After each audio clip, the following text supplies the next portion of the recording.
Hello friends, welcome to my YouTube channel. आज हम करेंगे बहुविकल्पी प्रश्न जो लिए गए हैं क्लास 10th की भौतिक विज्ञान के प्रकाश का परावर्तन एवं अपवर्तन वाले चैप्टर से। इस क्लास में हम सीखेंगे साइंस के क्वेश्चन जो परीक्षा के हर एग्जाम के लिए इम्पोर्टेंट हैं। जिस भी एग्जाम में साइंस से क्वेश्चन आते हैं, तो स्टार्ट करते हैं क्वेश्चन नंबर फर्स्ट। इससे पहले हम 17 क्वेश्चन कर चुके हैं। इससे पहले आज करेंगे 18 क्वेश्चन। तो क्वेश्चन स्टार्ट करने से पहले चैनल को लाइक और सब्सक्राइब जरूर कर लें। क्वेश्चन है, यदि वायु के सापेक्ष कांच का अपवर्तनांक 3/2 हो तो कांच के सापेक्ष वायु का अपवर्तनांक होगा। Option number A 3/2, option number B 1/2, option number C 5/2, option number D 2/3। तो इसका आंसर जो होगा, सापेक्ष कांच के सापेक्ष वायु का अपवर्तनांक पूछा है, तो इसका जो आंसर हो जाएगा 2/3। इसका उल्टा हो जाएगा, जो कि ऑप्शन नंबर डी सही होगा।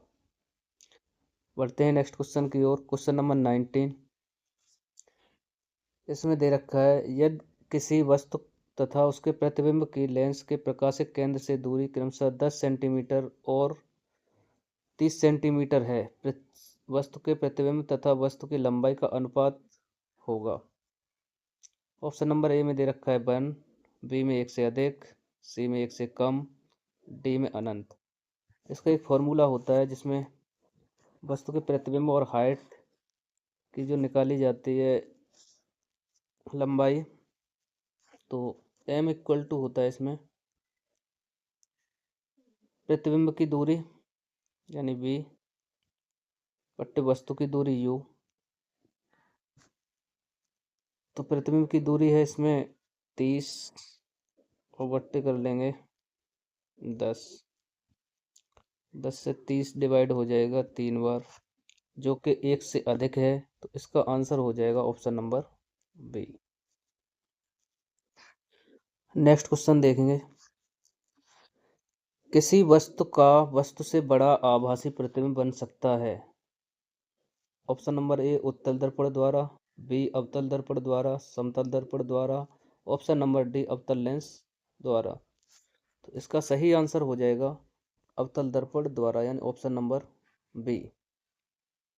नेक्स्ट क्वेश्चन देखते हैं 21। अवतल लेंस एक वस्तु का प्रतिबिंब बनाता है, सीधा वास्तविक बड़ा या सीधा आभासी छोटा, उल्टा वास्तविक छोटा, उल्टा आभासी बड़ा। तो अवतल लेंस जो बनाएगा वो सीधा आभासी और छोटा बनाएगा, जो कि ऑप्शन नंबर बी सही हो जाएगा। बढ़ते हैं नेक्स्ट क्वेश्चन की ओर। क्वेश्चन नंबर 22 दिया है, एक उत्तल दर्पण की फोकस दूरी 15 सेंटीमीटर है, इसके द्वारा वस्तु का प्रतिबिंब अधिक से अधिक दूर बनेगा, अनंत पर, 15 सेंटीमीटर पर, 30 सेंटीमीटर पर या 50 सेंटीमीटर पर। तो इसका आंसर होगा ए सही, अनंत पर। नेक्स्ट क्वेश्चन है, 50 सेंटीमीटर फोकस दूरी वाले उत्तल लेंस की क्षमता होगी। तो क्षमता वाले हमने नेक्स्ट पहले वाली क्लास में भी सीखे थे। इसका फॉर्मूला उसमें भी सीखा था कि उत्तल लेंस की क्षमता P बराबर 1/m। फोकस दूरी f होती है, जो कि मीटर में ली जाती है। इसमें फोकस दूरी 50 सेंटीमीटर दे रखी है, लेकिन मीटर में चेंज करने के लिए 100 ऊपर पहुंच जाएगा, क्योंकि डिवाइड करते हैं, और नीचे 50। तो 50 से 100 जब डिवाइड किया जाएगा तो 2 आएगा। इसमें इसमें दो दो ऑप्शन में है, सी में और डी में।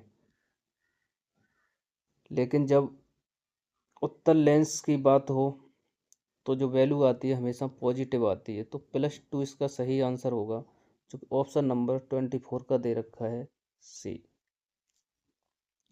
देखते हैं नेक्स्ट क्वेश्चन। नेक्स्ट क्वेश्चन है, एक अवतल दर्पण की वक्रता त्रिज्या 20 सेंटीमीटर है, इसकी फोकस दूरी होगी। तो फोकस दूरी हमेशा वक्रता त्रिज्या की आधी होती है, तो आ जाएगी 10 सेंटीमीटर। तो 10 सेंटीमीटर ऑप्शन नंबर बी में भी दे रखा है, डी में। लेकिन जब अवतल की बात होती है तो वैल्यू माइनस में आती है, उत्तल की बात होती है तो प्लस में। तो ऑप्शन नंबर इसका सही हो जाएगा बी। नेक्स्ट क्वेश्चन देखते हैं।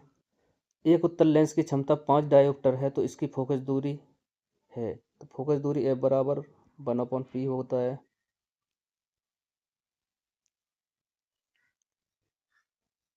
तो 1/5 आएगा इसका आंसर, जो कि मीटर में आएगा, और आंसर दे रखे हैं सेंटीमीटर में। तो 1/5 को सेंटीमीटर में चेंज करने के लिए 100 से मल्टीप्लाई कर देंगे, और 5 दूनी 10, 20 आएगा। अब 20 भी ऑप्शन 2 में दे रखे हैं। अब बताइए अब कौन सा ऑप्शन सही होगा, ऑप्शन सी सही होगा या ऑप्शन नंबर डी। तो बताया जहाँ कहीं भी उत्तल लेंस की बात होती है तो वहाँ वैल्यू पॉजिटिव में आएगी फोकस दूरी, और जहाँ अवतल दर्पण की बात होगी या अवतल लेंस की तो माइनस में आएगी। उत्तल लेंस की बात हो या उत्तल दर्पण की तो प्लस में आएगी। तो ऑप्शन नंबर इसका सही हो जाएगा 26 का सी। नेक्स्ट क्वेश्चन दे रखा है 27। उत्तल दर्पण से बनने वाले प्रतिबिंब की प्रकृति है वास्तविक व सीधा, आभासी व सीधा, आभासी व उल्टा, वास्तविक व उल्टा।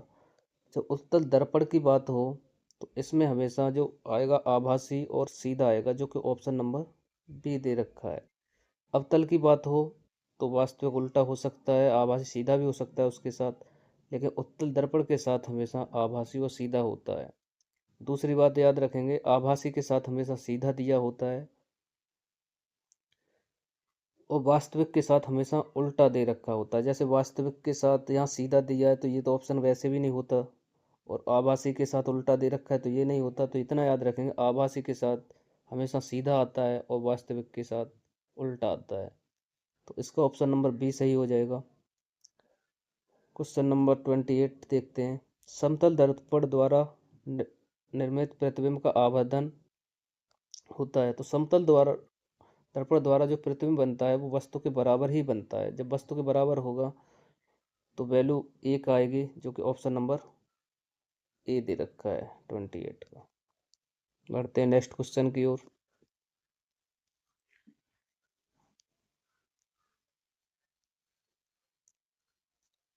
एक अवतल लेंस द्वारा किसी वस्तु का बना प्रतिबिंब होता है। अवतल लेंस कैसा प्रतिबिंब बनाता है?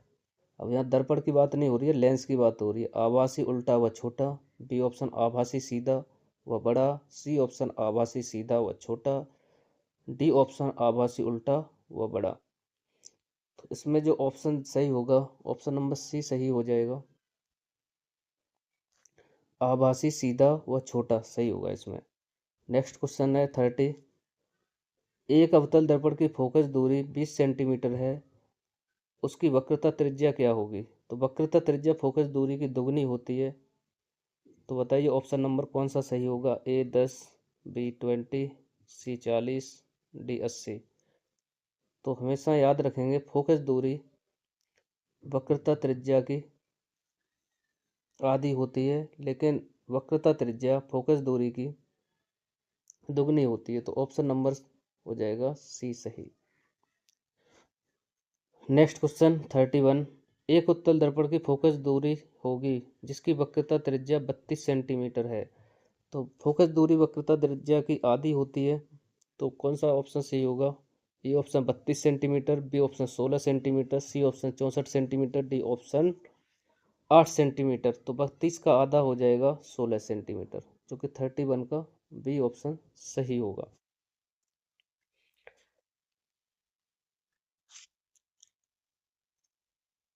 क्वेश्चन है 32। किसी दर्पण के सामने किसी वस्तु को रखने पर उसका प्रतिबिंब वास्तविक, उल्टा व आकार में कुछ छोटा बनेगा, दर्पण होगा। दर्पण कौन सा होगा? उत्तल, बी ऑप्शन अवतल, सी ऑप्शन समतल, डी ऑप्शन इनमें से कोई नहीं। तो इसका ऑप्शन सही होगा बी ऑप्शन अवतल। नेक्स्ट क्वेश्चन है 33। एक लेंस के सामने रखी किसी वस्तु का प्रतिबिंब उस लेंस से वस्तु की अपेक्षा 3 गुनी दूरी पर बनता है। प्रतिबिंब का आवर्धन है ऐसा ही क्वेश्चन हमने थोड़ी देर पहले समझाया था, जिसमें पूछा गया था लंबाई का अनुपात पूछा तो गया था, सेम वही क्वेश्चन है, वैसा ही है। तो बताओ ऑप्शन कौन सा होगा? A 1, option B 2, option C 3, option D 4। तो इसमें जो निकालेंगे तो बताएंगे कौन सा निकलेगा। इसका निकलेगा ऑप्शन नंबर सी सही। नेक्स्ट क्वेश्चन है, एक दर्पण की वक्रता त्रिज्या 40 सेंटीमीटर उसकी फोकस दूरी होगी, तो वक्र त्रिज्या और फोकस दूरी में क्या संबंध होता है? फोकस दूरी वक्रता त्रिज्या की आधी होती है, तो option number A 20, option number B 40, option number C 80, option number D 160। तो बताएं कौन सा सही होगा? 34 का ऑप्शन नंबर हो जाएगा ए सही। नेक्स्ट क्वेश्चन है, एक दर्पण के सामने रखी वस्तु का प्रतिबिंब आभासी, सीधा तथा बड़ा बनता है, वह दर्पण कैसा होगा? तो बताएंगे ऑप्शन नंबर ए अवतल, ऑप्शन नंबर बी उत्तल, ऑप्शन नंबर सी समतल, ऑप्शन नंबर डी इनमें से कोई नहीं।